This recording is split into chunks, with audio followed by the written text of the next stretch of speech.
Hi, I'm Debbie Georgatos. Welcome to my show, America, Can We Talk? Today, we're going to talk about back to school, teachers versus unions, the California Teachers Union demands, AOC explains New York City crime, and Democrat destruction, Biden and the suburbs. And of course, I'll tell you why these stories matter to you. Stay tuned.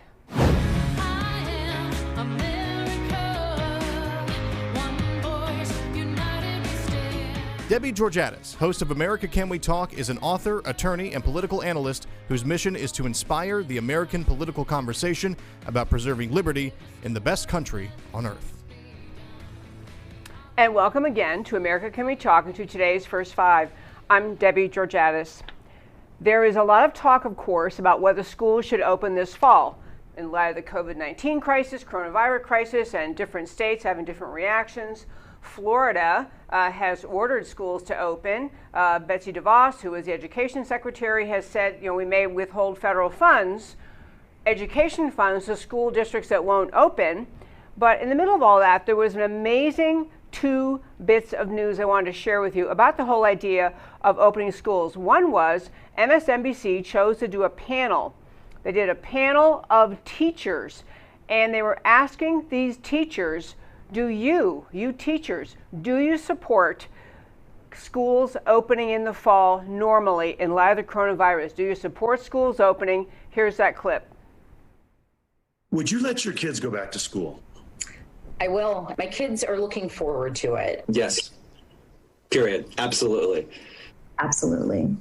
As much as I can. Without a hesitation. Without a hesitation, yes. I have no concerns about sending my child to school in the fall. I would let my kids go back to school. Dr. John Torres, NBC News. They all said yes. Okay, I love that ending. By the way, I misspoke. It's pediatricians. So these are doctors being surveyed by MSNBC. Obviously not the answer that one host was looking for when all of these pediatricians said, sure, they can go back to school. And you hear many teachers making those statements around the country about, yeah, we should go back to school, time to go back to school. But I also want to share with you, we're going to talk about it more in the next segment, but just a hint of how the California teachers in Los Angeles, the Los Angeles Unified School District, put out a statement, and you can read the entire statement on our website, americacanwetalk.org. But they were asked, essentially, California schools, we have all these kids in California. Obviously, they've been homeschooled or maybe not schooled at all since school shut down. Should we return the fall? And the teachers union put out this statement.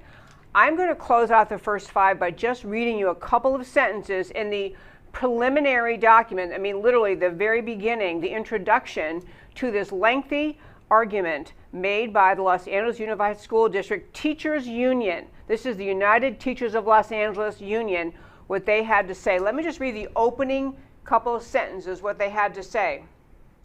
LAUSD, which is Los Angeles Unified School District, they clearly want to get back to school with their students, but the underlying question at every step is, given broader societal conditions, how do we open schools in a way that ensures benefits outweigh the risks? Here's what they had to say that is simply mind-blowing. The COVID-19 pandemic in the United States underscores the deep equity and justice challenges arising from our profoundly racist, intensely unequal society. This is the formal statement by the Los Angeles Unified School District, the United Teachers of Los Angeles, their union statement about whether they should go back to school. They call America, they refer to it as that the crisis, the pandemic, underscored the deep equity and justice challenges arising from our profoundly racist, intensely unequal society. Went on to say, unlike other countries that recognize protecting lives is the key to protecting livelihoods, the United States has chosen to prioritize profits over people. They go on to just rip into the United States, into our government, into our culture, into our economy, as their basic argument for why the only way they can open schools in Los Angeles Unified School District is with massive, and understand, nothing less than totally Marxist demands made by this teachers union.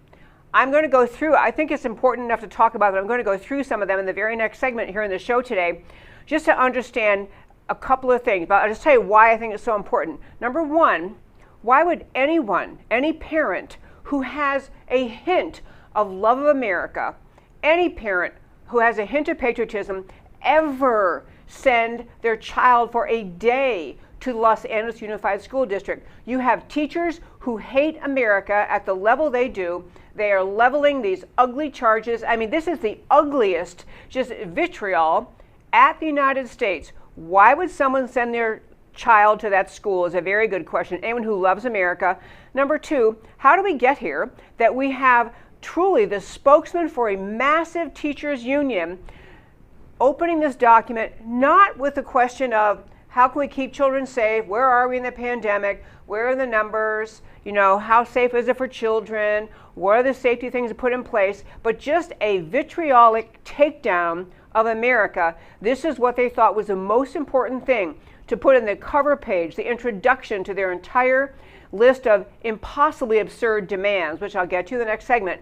But it also tells you how successful the radical Marxist left in this country has been, that they've been able to invade the public schools, invade the teachers' unions, and spread their ugly, dishonest lies and vitriol about America into the public school system. The Marxists in this country have for decades been working to put and they have to convince Americans to hate this country, to hate freedom, to hate free markets, to hate everything about America in order to sell their Marxist ideas. What you're hearing out of this teachers union is a result of decades of efforts by the Marxist left in this country to introduce hatred of America as a norm, as a basic assumption about what anyone might think about this country. You have Los Angeles Unified School District saying, eventually we could reopen, but the list of demands, we'll get to the next segment, but they're all premised on the idea that their job as teachers is not to make sure that children who will come to school sometime eventually learn math and reading and writing and science, biology, chemistry, foreign languages. These people are instilling in the next generation utter hatred of the American society, utter hatred of the construct of our society, utter hatred of freedom, free markets. The entire constitutional structure of our country is an object of ridicule, scorn, and flat out hatred on the part of these teachers, and it shows in what they wrote. And so I'll close out the first five today by saying this. The reason it matters to understand this, why I want to talk about it, is I don't think Los Angeles Unified School District, the United Teachers of Los Angeles, I don't think they're unique. I don't think the rest of the country is just, brimming with intelligent, well-informed, patriotic, America-loving people and the teachers throughout the teachers unions. I will say there are millions of wonderful teachers. I'm very good friends with some school teachers and some retired school teachers. There are millions of great teachers. And there are teachers who don't want to be teaching this vitriol about America. But who holds the power in the teaching world in this country? Who speaks for the teachers? Who lobbies this ugly, vicious attack on America on behalf of teachers? It is the radical left that controls the teachers' unions. The radical left that has decided they simply hate America, and everybody else, including the students they teach, are going to learn to hate it too. And that, my very fine friends, is today's first five. I want to go on and tell you a little bit more about what these teachers had to say, because it's not just that they want to rant and rave and call America names. They have very, very specific, targeted demands about America. And this is what these, again, Los Angeles teachers unions, their formal statement, this is what they're saying will be necessary in order to have America come back. They spend much of their document talking about vulnerable populations, about African American students, students with disabilities, students of color. They have a new, or at least new to me, acronym, which is BIPOC, B-I-P-O-C, Black, Indigenous, People of Color. And so they talk a lot in this document about the BIPOC segment of their students, as well as those who are disabled. And you would think these people lived in some third world, starving nation when you're finished reading how these people, these teachers and the teachers union, write about those students, think about them, think about their families. You would think these students live in some literally remote third world starving country instead of the United States of America. So they launch forward basically with their demands related to what is needed before we can open, premised on this whole BIPOC and all of the disadvantages that people, they describe people of color suffer in our country. And so they have they talk about the idea of having many more resources and having them safely and equitably divided. But I just want to go through some of the demands they make, because I am not, I don't want to just tell you labels like they're extreme and radical and Marxist. I'm going to tell you what they're actually saying. So this is the teachers union saying, before we can come back safely, and they're literally going to hold school opening hostage, you understand, until they at least get to negotiate some of these, and probably they would say until we get them. We need all the above, and we're not opening school, we're not coming to work. And so some of the things they are demanding: paid sick leave for all parents in the Los Angeles school district so they can keep their symptomatic children home. They want contact tracing, intense contact tracing throughout the entire Los Angeles Unified School District. They have a big emphasis on hygiene. This is good, wash hands, all those kind of things. But they go on way past, health conditions and things like contact tracing, which itself is an onerous intrusion and many families do not want it. But they go beyond that. They'd want explicit plans in place to deal with the social, emotional trauma and continued stress amidst the panic, including increased mental health supports, including increased staffing of counselors, psychologists, social workers, all private physician assistants. They want to have special teams to come in the school district just to deal with the trauma of the pandemic. And they're saying they're taking language from the CDC to implement even a portion of the COVID-19 best practices out of the CDC, requires additional funding. So they're saying best practices, CDC puts out best practices, means like in the perfect world. You would do everything, if you had the perfect world, you would do this. So they have estimates that the average school district would need to spend an additional $1.8 million to safely reopen schools under the best practices, extrapolating the CDC's numbers to the size of the Los Angeles Unified School District. They're saying they need about $250 million more. This isn't even the worst of it. Let me now go through with you the demands they're making in order to safely open Los Angeles Unified School District. They want they're talking about, experts saying we need at least $500 billion, B as in boy, billion, as a federal bailout. This is on top of all the money that the federal government has already allotted in the CARES Act. We talked about that. This is money coming out of Washington, going to families suffering in some way, largely because of loss of employment or being furloughed, or in some other way having financial challenges based on the pandemic, the virus. And so they have the federal bailout they're saying under CARES and HEROES wasn't nearly enough. Those are the two federal acts, CARES and HEROES. They want more funding for K through 12 in the realm of, and they're saying for their school district alone, nearly $1 billion, B as in boy, billion, nationwide, $500 billion at least, more bailout money just to go to families. This isn't even about coming to the schools. This is just to the families who suffered under the virus. They want to have Medicare for all. Not kidding.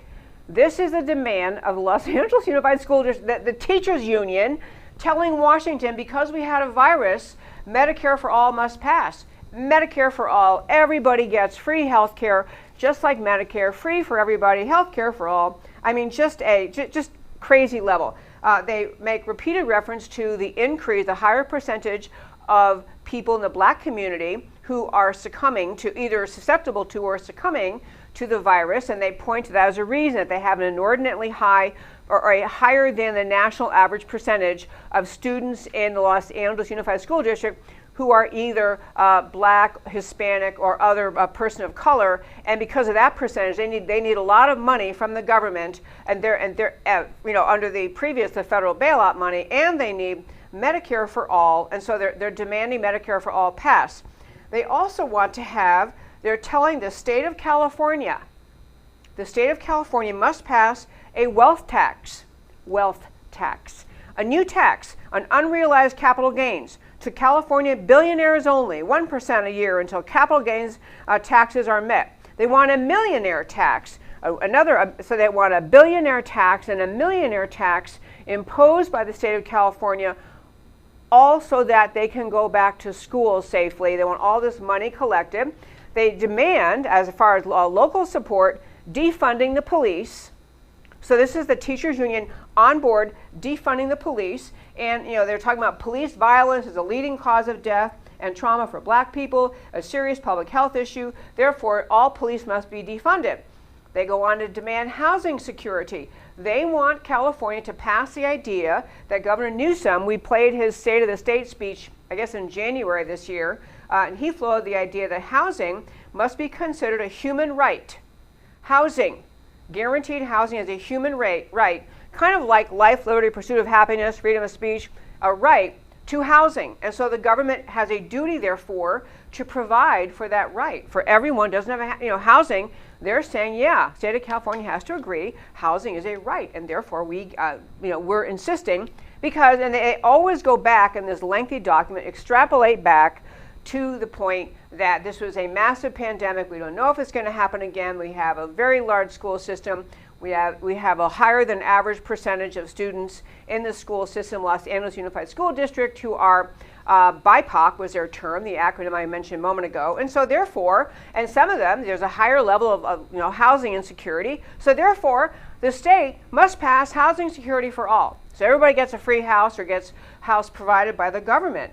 They want a moratorium on charter schools. Of course they do, because charter schools provide competition to the public schools governed by these teachers unions. The teachers unions have long hated the charter schools because they provide competition, because they are actually paid for by taxes and they're public schools, except they're not controlled by the teachers unions, drives the teachers unions nuts. So in order to come back in the fall, and by the way, fall for their school district means August 18th, would have normally been the opening day. So as of August 18th, they want all of this, including charter moratorium in all charter schools, and increased financial support for undocumented students and families. So you see, because there's a virus, Los Angeles should get more money for illegal aliens, for undocumented students and their families, demanding, they got numbers here, billions and billions of dollars, not enough, not nearly enough to provide for all the needs of undocumented aliens. So they actually at least have the integrity to say, and they're closing out this document, is, we didn't like things before, and their expression was, normal wasn't working for us before, we can't go back. They are, my very fine friends, proposing a very Marxist, socialist, collectivist controlled school system in Los Angeles. They are teachers unions. They are the big teachers union in Los Angeles. And they're saying all of this, Medicare for all, free housing for all, more money for illegal aliens, all of that is needed, don't you know, in order to open schools after the COVID crisis forced the closing of schools this year, this academic year in March or so. I'm not sure when they closed in California. But I want to tell you one of the reasons I'm talking about in this show today. Obviously, to any sane person, obviously to any person realistic about finances, realistic about the fact that California is already broke because California promises free everything to everybody. They can't raise the taxes sufficient to pay for all the crazy they think up. But people recognize that's California. They're kind of, they're way out there in the radical left. They're already socialists. In fact, we lived there years ago. My husband lived there years ago, and even then people were calling it, the Socialist Republic of California, because it's very, very socialist, Marxist mindset already. But what's astonishing and remarkable, and what I want to talk about in the show today, is these people are saying things, demanding things that are ludicrous to most of America, ludicrous on the American playing field, given all the challenges America faces. But they're not even slightly embarrassed. They're not saying, these might seem a little extreme. These might seem a little bit, past what we can afford, but here's our pipe dream. These are all written down as demands, as this is what we get. This is America. And we've gone so far left, we're going to demand free everything for everybody, and you're going to cough it up if you want to have our schools open.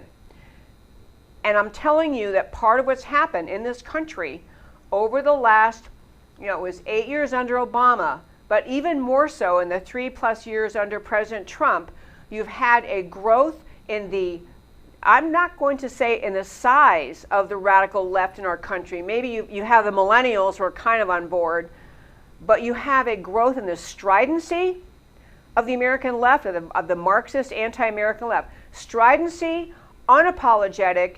They have managed, or at least in their worldview, to mainstream, to legitimize radically leftist ideas. So these teachers, these people who would be at school teaching all the children in Los Angeles Unified School District that America is the worst place ever, it's a deeply racist society, it's an unfair society, that the entire problem is America itself. America should be drastically reformed into the Marxist vision they want, and they want to teach your kids, and they're not even a tiny bit, not even an iota. This is a little bit out there.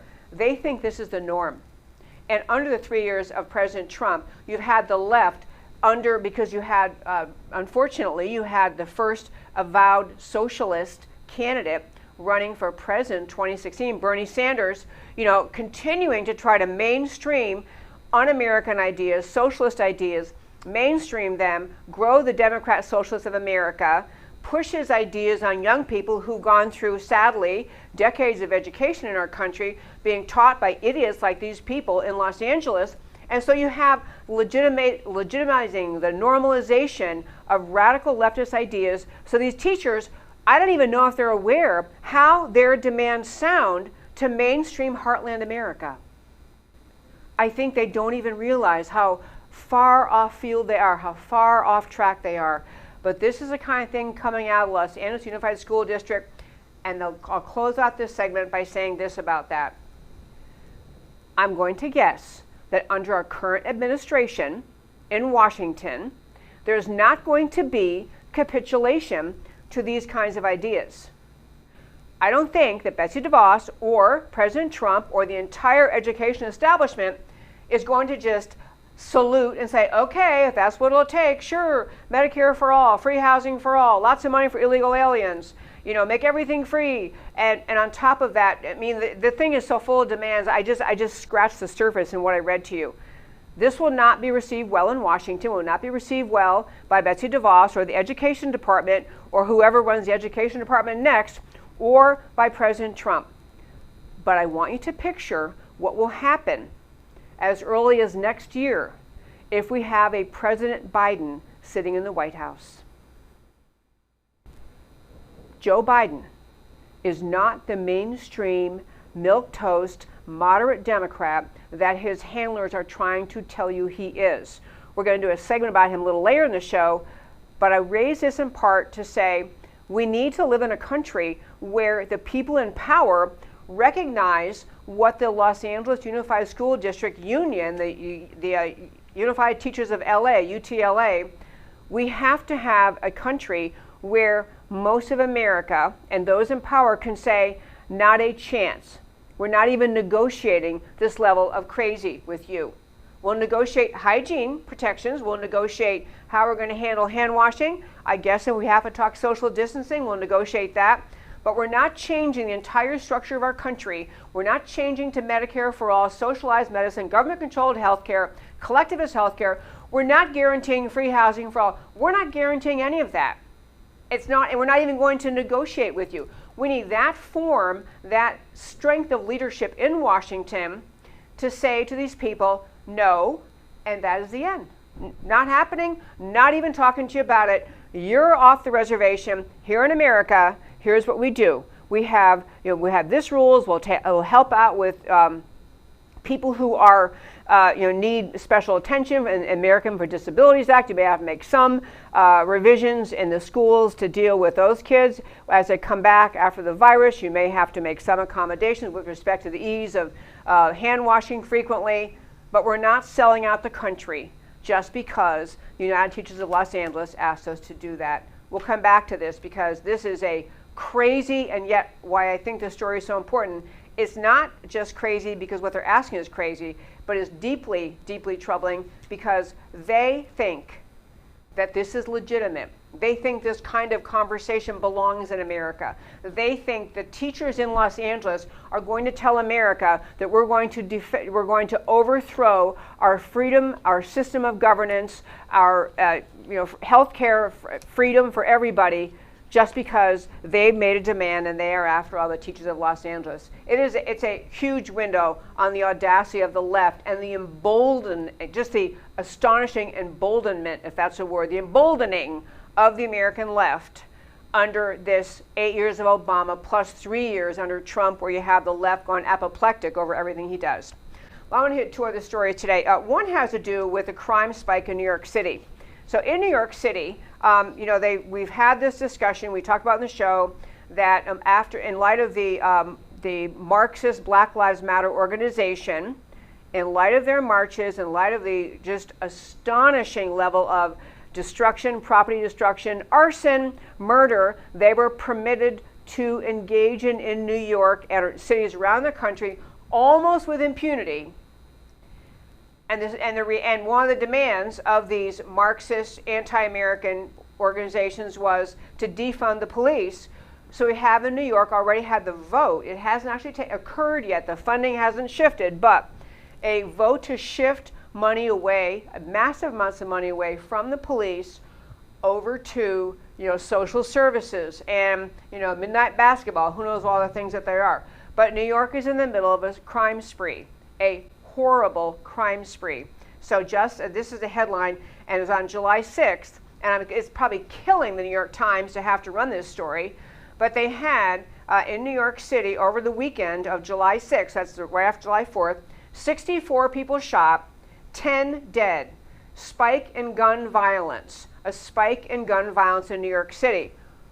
We have a spike in gun violence not just because we've been talking about defunding police. In fact, I say the defunding hasn't really happened yet, but it's been voted upon, it hasn't happened. But what has happened is we've sent a signal, our society, our culture, the New York City, the city council has sent a signal of tolerance for violence, of refusal to enforce the law, of hatred of police, and of encouragement of violent action on the part of its citizens. This is what is happening in New York. The message is out from New York City, from liberal sources around this country. We're not really going to prosecute you. I mean, after all, you're the victims. The whole, the entire problem we have is the police.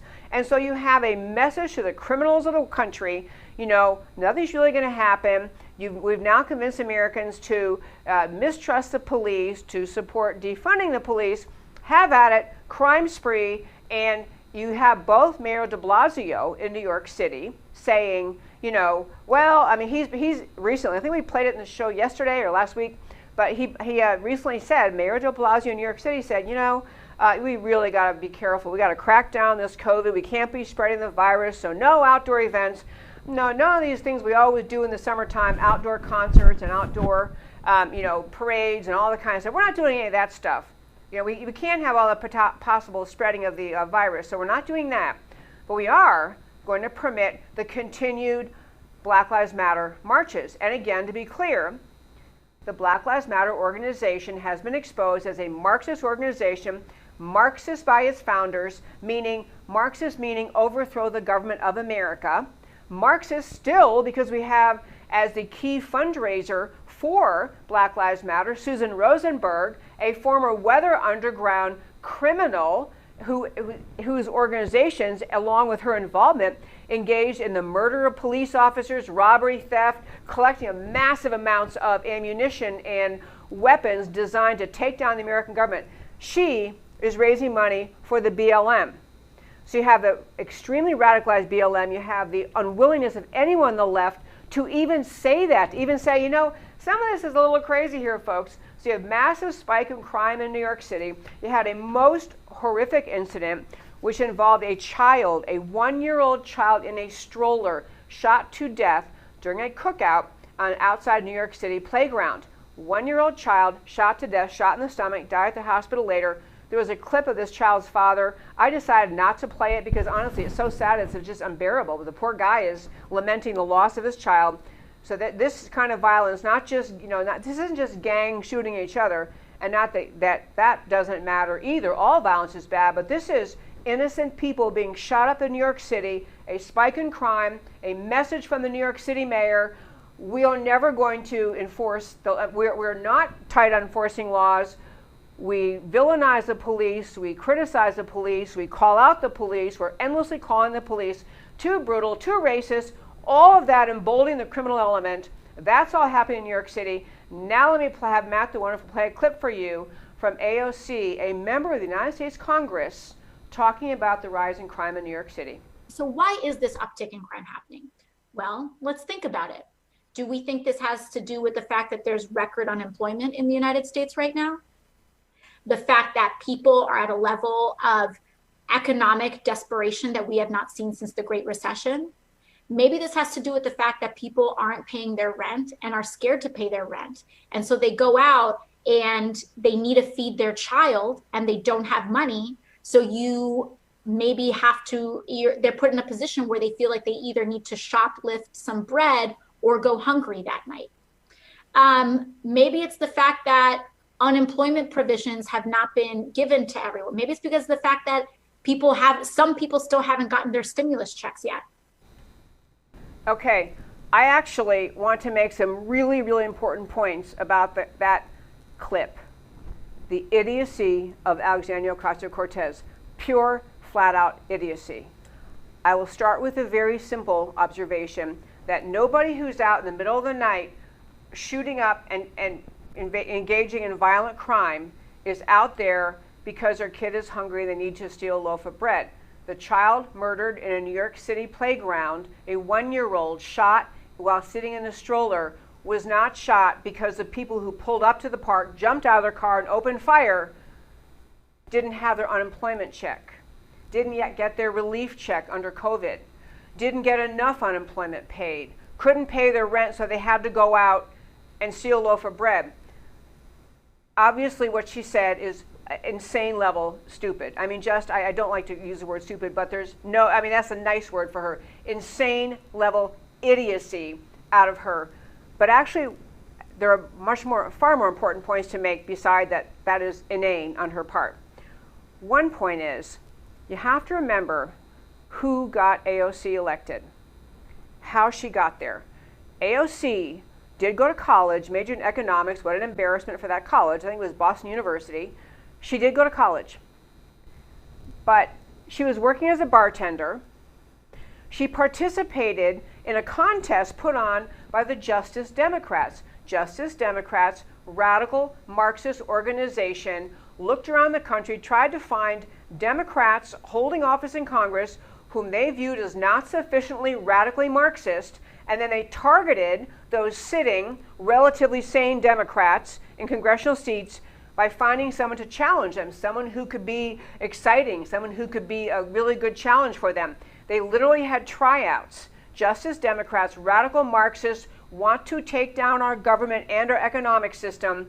Justice Democrats held tryouts, and AOC won. She went to the tryout. Literally, her brother bragged. He had sent in her name and her video, and sure enough, she went to the tryout, and she sits there blathering, and she won the part. So she won the role. Justice Democrats, Marxist, anti-American organization will take down America, chose Alexandria Ocasio-Cortez as the candidate. They molded her, they manipulated her, they worked with her to get her to the point that she could give voice to radical Marxist ideas, and yet using her extremely simplistic, childish, embarrassingly foolish manner in which she speaks. And I want to tell you something else about that. I think a lot of people listen, if you pay no attention to politics at all, and you heard someone make the argument, well, there's an uptick in crime because, we have unemployment, we have people didn't get their unemployment checks, some of the money from the stimulus didn't get out yet, and so people are forced to go out and steal a loaf of bread. And you actually think those are the facts on the ground? That's why there's an uptick in crime in New York City because of those factors? then she kind of makes a lot of sense. You could imagine people saying, well, gee, she's making a good point. Somebody who's really hungry, yeah, they got to go get food, and maybe they might, steal a loaf of bread. We're really going to punish that. What she said has nothing to do with the facts on the ground. But to many people, she's persuasive. Ignorant people, she's persuasive. But the thing I really want to drive home to you today is this. She may have the mental presence. She speaks like a 5-year-old. I don't want to imitate her, but like a 5-year-old, simple-minded, just vacuous. She just radiates. I have no brain at all. But she is effective exactly because she speaks that way. She doesn't rant and rave like radical Marxists who are tearing down statues. She doesn't rant and rave like the people who are screaming in the face of the president or screaming in the face of other politicians. She talks in that 5-year-old manner, that like a 5-year-old would talk. Well, let's think about this. And she, in fact, both times, I don't know if I had that in the little clip we played, but both times she goes, let's think about this, and points to her head and like a 5-year-old. That is all contrived. And you have to get this about her. I'm not saying anyone who listens to this show would vote for her, but understand everything about her is tactical, is maneuvering, is manipulation. Nothing about her is real. She didn't have Marxist tendencies. She didn't buy into the Marxist argument all the way along in her life. Or if she did, she never spoke up, never did a darn thing, never got involved in politics. But she was chosen by the Justice Democrats to be their voice. She was trained by them how to talk about the issues. So you see a rise in crime in New York City. And is it rise in crime because the American left is lawless and allows a rise in crime? Because the American left does not like to have law and order. They favor criminals over the safety of law-abiding people. But she is trained in her entire presence in Congress, her presence when she's giving little blathers like that. She's trained to manipulate. She's trained to dupe Americans into thinking that the entire problem in New York City and the crime problem has to do with the issues in whether or not we're getting sufficient funding to New York City residents. She's been trained to talk that way. She's been trained to try to convince you of that. So she's not, even though she sounds innocent and she sounds like just a sweet little person, she is trained to manipulate. Everything about her is contrived. It's really important to understand that because she is one of their best weapons in the Congress. When she was elected for the first time in her life, 2018, she was elected, going off to Congress, a member of the Democrat Socialists of America, and she was almost like a little media darling. Certainly on the left, she was a darling. She's so pretty and she's so articulate and she's really cool and she's young and she's Hispanic and she connects with people. And so people got drawn into following her, and now you watch in Washington, the squad, they call them, the 4 first-year Democrat women who are members of Congress, all 4 of them, very radical, very leftist, but at the same time, able, as with her as their main spokesperson, able to convey radical, dangerous, horrible ideas in a Pollyanna 5-year-old childish way. And on top of that, she's been effective. She has been effective in Washington, both because of her ability and willingness to get her mug in front of the camera all the time, and because she's very effective at mocking anyone who dares to challenge anything, any piece of the radical left's agenda. Please understand about her. She's on a mission to bring about the Marxist overthrow of this country just as much as the Black Lives Matter. This is where she is. It's why she belongs to the Democrat Socialists of America. You cannot belong to the Democrat Socialists of America and believe in the founding ideas of America. It's one or the other. You cannot believe in socialism and believe in the freedoms guaranteed to America in our Constitution, in our Declaration, in our Constitution. They're polar opposites. You can't say, I'm a patriotic, I love America, and I want to bring Marxism here and take away the freedom of the American people. America is about freedom.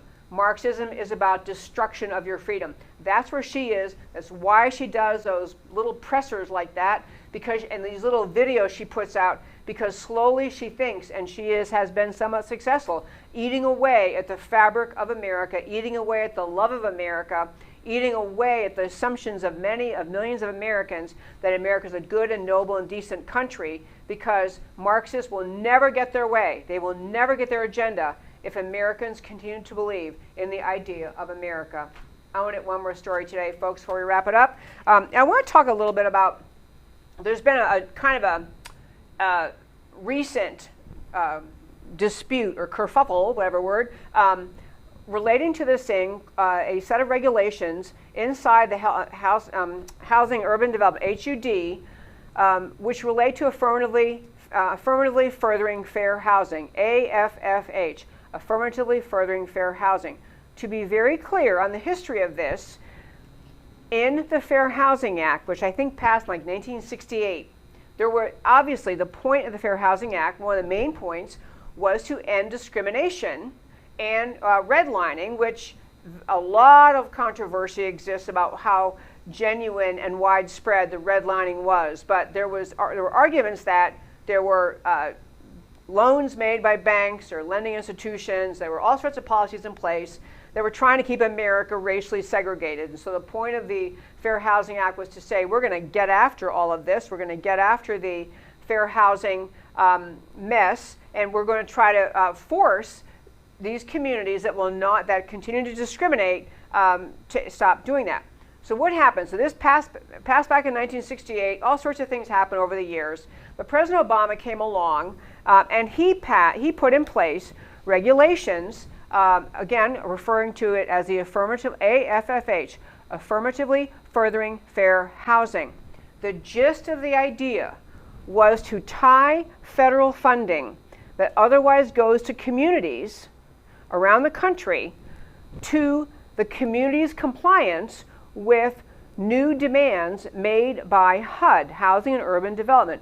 New demands by HUD, forms to fill out, data to study, data to cover, your county, your city, what is the racial composition, where, is it relatively integrated or is it not integrated? What is the density of the population of various races? It was forcing cities to do a massive amount of data collection and computation. It was a lengthy set of things that that had to be answered, all under the guise of the affirmatively furthering fair housing mission. And before I get into the details of that, I want to just tell you a little observation about something. I'm constantly talking about preserving America, preserving the idea of America, and certainly, fighting discrimination based on race is a good and noble and right thing. We did need in our country, we needed to have the civil rights movement. We needed to have the ending of segregation. We needed to have not just the laws that passed, but kind of the new social consciousness in our country that said, we have a great country, but we have a history that has involved segregation, and we want to do everything we can to make a more perfect union, to make America a more unified place in which people of every race, ethnicity, national origin have an equal opportunity to thrive, achieve, dream, to live out their dream. And that was a good and right motive.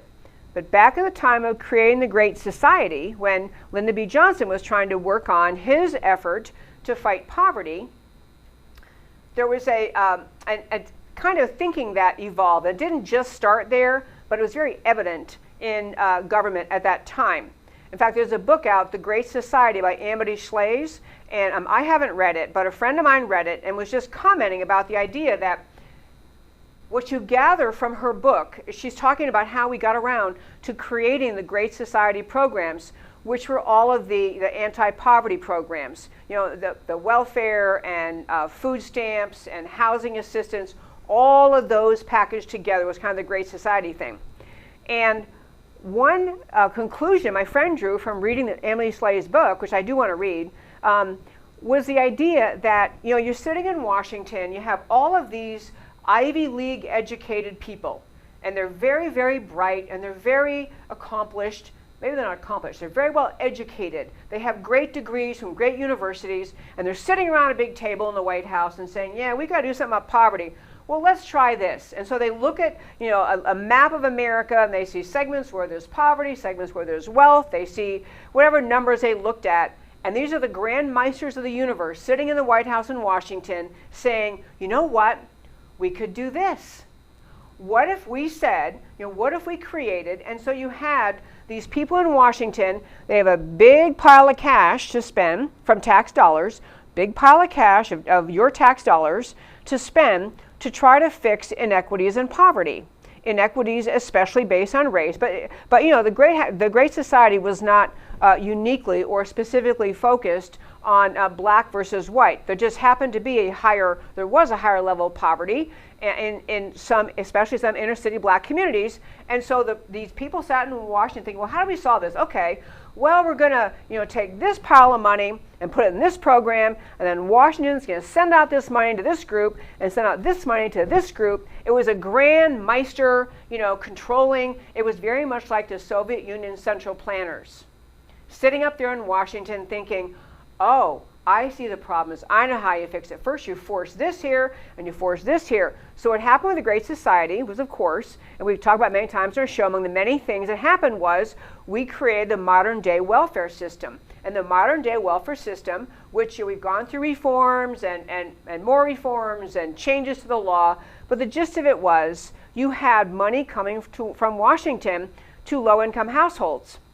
And money coming from Washington low-income households was predicated on whether or not there was a wage earner in the household. So to cut to the chase, and we talked about this in the show before, books have been written, mountains have been written, the Great Society, the creation of the welfare programs, including aid to families with dependent children and SNAP, all the welfare programs, or they called it food stamps then, contributed to and statistically paralleled the breakdown of the nuclear family unit.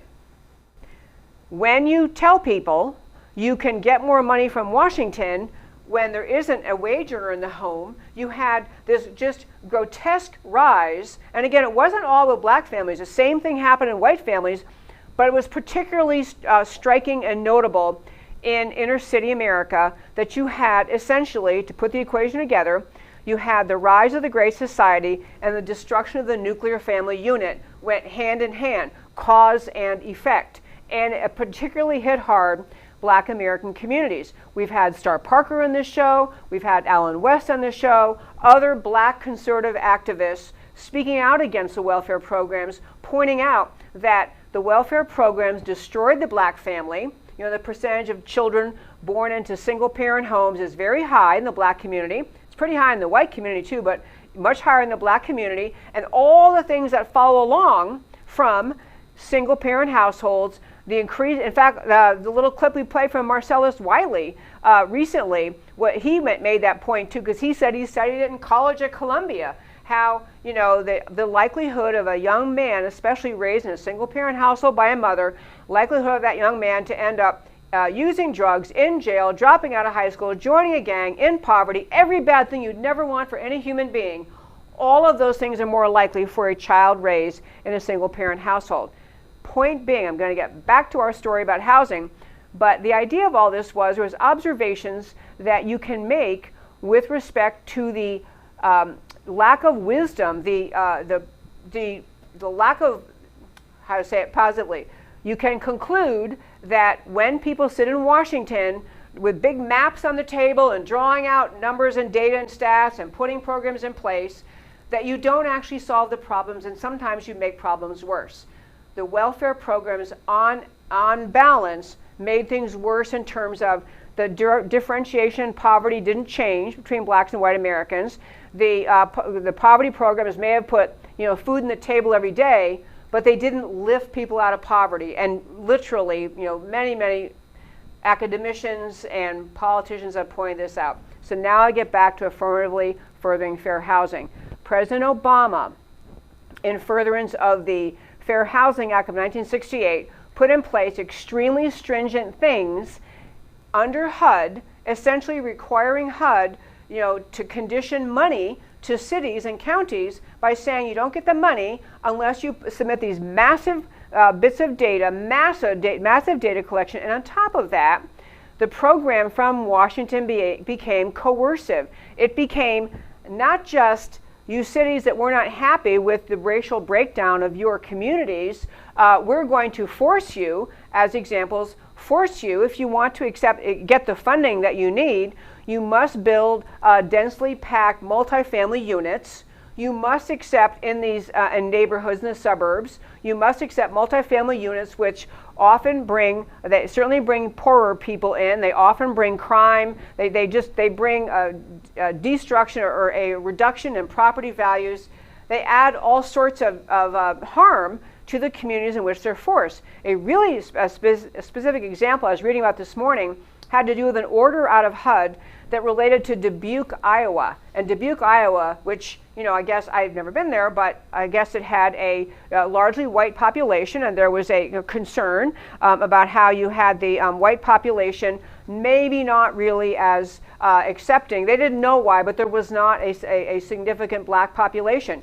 So HUD, to go along with the affirmatively forwarding fair housing, moved individuals who were black Americans, lived in Chicago, in inner city Chicago, moved those people as part of HUD out of inner city Chicago, black Americans, into the community of Dubuque, Iowa. And whether they got along, didn't get along, I don't know. But the point is, this is just like the Soviet Union central planners, just like the people in Washington, sitting there deciding from thousands of miles away, hey, I know what I'll do. We're going to force this people to do this. We're going to force these people to do this. So what happened then, so Obama has this affirmative furthering fair housing. A lot of people did not like it, complained about it. So when Ben Carson came along, Ben Carson now, who is the head of HUD, he basically said, we're gonna pull back from the way Obama was doing this. We're going to put more power in the hands of local officials who understand better their neighborhoods, their communities. So he's saying we should not be running the show on affirmatively furthering fair housing from Washington, but in fact, we should have the local leaders who know their communities, who know the lay of the land, they know everything about the communities. Let them be the ones more in charge of doing this. So this is the first answer that Ben Carson gave. And he actually had a statement I wanted to read to you. HUD's commitment to fair housing remains as steadfast as ever before, but this improvised rule reaffirms our mission of giving people more affordable housing options in communities across the country by fixing the old affirmatively furthering fair housing rule. Localities now have the flexibility to devise housing plans that fit their unique needs and provide families with more housing choices within their reach. So essentially, we had Ben Carson under President Trump say, we're not going to sit in Washington and shuffle this group of people from one city into somewhere else because we think we know better where they should live. We're going to put power back in the communities. We're still going to make sure that affordable housing is available in more places. We're going to put power back in the hands of the people. Well, the left is apoplectic and has been very, very critical of Ben Carson because they want Washington to just take charge and send out these. And also, Ben Carson, he made many changes. Another one was he pulled back that it was like a 19-page form with I don't know how many questions on it that they had to fill out, assess, and it became, as he said, it was confusing. People weren't sure of how to fill it out correctly. They were afraid they'd be punished and get funding cut off if they didn't do exactly what the form was requiring. So it made an ugly mess for local jurisdictions. So now here we are in 2020 election cycle, and you have Joe Biden saying, among the many things he will do, is he's going to reactivate Obama's affirmatively furthering fair housing approach. He is going to have Washington, through HUD, with a very forceful program, getting on top of deciding which jurisdictions have insufficient integration, and it's going to be forced from Washington. He's bragging about that, and I want you to read, if you would like to read lengthy things, Biden has I think it's a 27-page document from his website. It's called The Biden Plan for Investing in Our Communities Through Housing. You can read it and you will understand he very much has the leftist Marxists. We're going to take control. We're going to force these cities and counties. We're going to tell them who's going to live there. We're going to tell them when they're going to have, how they're going to change their zoning. In fact, that was one of the big pieces that was being pushed by the leftists, and Biden has agreed to. Biden's been talking with Bernie Sanders about this. They've acknowledged that, is that part of what has to happen in Washington is that Washington has to be the one making changes in zoning. These local zoning officials can't be trusted. You can't just let them make zoning decisions, because you want to have, they in Washington want to have the densely packed multifamily housing plunked in the middle of a suburban area that has single family homes throughout the community. In fact, one of the big pushes of the real extreme Marxists, which Biden and Bernie both are at this point, is the idea, why does anyone get to have a single family home? Why do we need to have single family homes? You can find much literature talking directly about that. There's ultimately, it's kind of a bourgeoisie, who are you to think a single family home is okay? The government will tell you the degree to which we'll have single family homes. Decisions about zoning will come out of Washington. This is all part of Biden's plan. And so you had Biden bragging about this. You had Trump tweet out yesterday, a couple days ago, saying, a lot of people are asking me to look again at this affirmatively furthering fair housing thing. It doesn't sound right to me. And my caption for this segment, what I want to close by, is by saying is this. The Democrats have been the architects of destruction of much of what was good about America. The Democrats have been the architects of the destruction of the American education system, of what kids learn about America, in schools. They have been the destruction of our borders, the destruction of our national sense of identity and sovereignty and pride in being Americans. And you have to understand, with Biden as president, he will be taking aim at suburbia, at America, the whole idea of people who, are successful, they work hard, they build their way up, they're finally able to afford a home, and they buy it in a safe suburb. And this is Joe Biden saying, you know what, you might think you live in a nice, safe suburb out of the crime of inner city, but don't worry, we at HUD in Washington will be sending inner city to your neighborhood. This is what Biden is promising. This is what Trump is saying, not on his watch. We'll have to go more into this because I'm out of time for today, but it's a really important thing, not just to understand specifically the housing issue, but the larger sense of how Biden and Bernie Sanders and Barack Obama and the leftists who run the Democrat Party today, what they think their job is. They think their job is to control everything about America, including housing, including zoning laws, including whether you're allowed to continue having suburbs filled with single-family homes. This is the Marxist mentality I'm trying to get across over and over in so many different segments in the show. Understand, America will drastically change if Joe Biden wins the presidency and you have Democrat control of the House and Senate. You won't recognize your country anymore. At the close of every show, I try to tell you why the stories we talked about today matter to you. So we'll start with our first story from today. We talked about back to school teachers versus unions. The mainstream media interviewer was stunned by the unanimous agreement of authorities, and these were doctors, on need for children to return in person to school. Excuse me. So COVID data does not warrant a shutdown of schools. Data shows children are least vulnerable to COVID-19. Children need the social and educational experience of going to school. Teachers can be protected. Teachers want to teach. In the face of the unanimous sentiments regarding the health and well-being of children in LA, California Teachers Union has released demands for returning to work. You'll see them more on the next slide. The contrast could not be more severe. Americans must wake up. They must connect the dots of the radical left's agenda in public schools. On Los Angeles Teachers Union demands, open acknowledgement COVID-19 pandemic has opened the opportunity to fix society the way the leftist union wants it. Therefore, conditions for returning to work. Defund the police, Medicare for all, moratorium in charter schools, guaranteed housing, billionaire tax, enhanced aid and millionaire tax, enhanced aid to undocumented students. Those union leaders hate America. Yet this is what Joe Biden supports, and this is what the unions want to teach America's children. The radical leftist agenda is plain to see. If America is to be saved, American voters must turn out in droves to reject the Democrats. And AOC explains New York City crime spree. A 1-year-old boy shot and killed in a stroller at a New York City cookout. This kind of violent crime is not about the shooter's desire to put food on the table. It's about a societal collapse of law and order built on morality and decency. Do not be fooled by AOC's vapid airhead manner. She's a trained mouthpiece of the radical, leftist, social justice Democrats who are attempting to connect with and stir the ignorant to embrace the overthrow of America under the Constitution. Joe Biden embraces AOC and her message. He is all in with radical leftism. Americans must see the danger for what it is and massively reject it in 2020 election.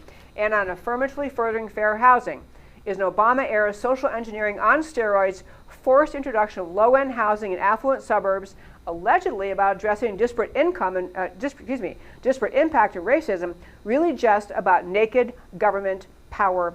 HUD Secretary Ben Carson has questioned its meaning and value and not pushed it. Biden and Bernie alliance promises full speed ahead, forced relocations to abolish the suburbs, attack suburban zoning. Examples of things to come. Chicagoans relocated to Dubuque, Iowa.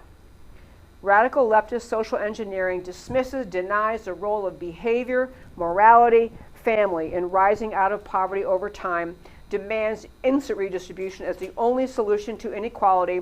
Radical leftist social engineering always fails. Americans must reject it in the 2020 election.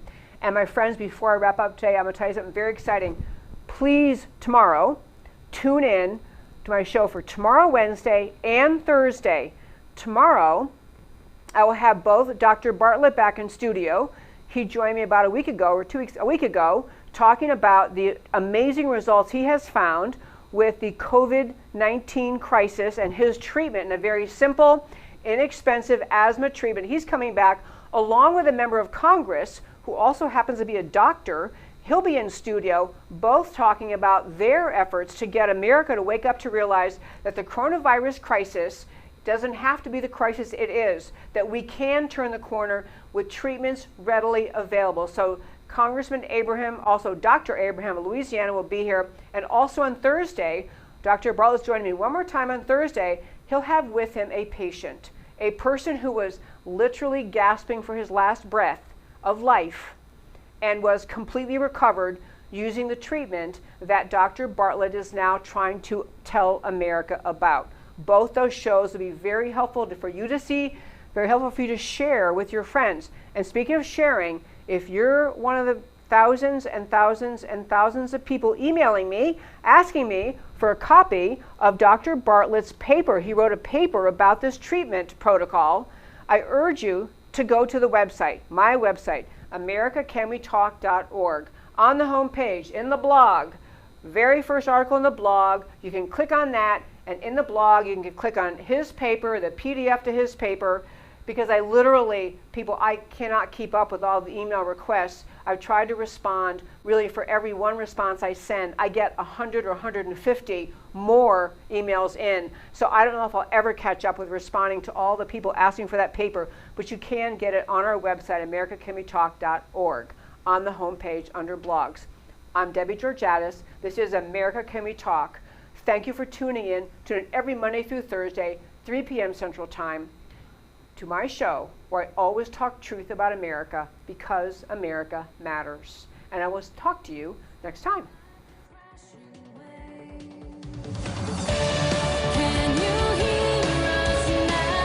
America, Can We Talk? Truth about America.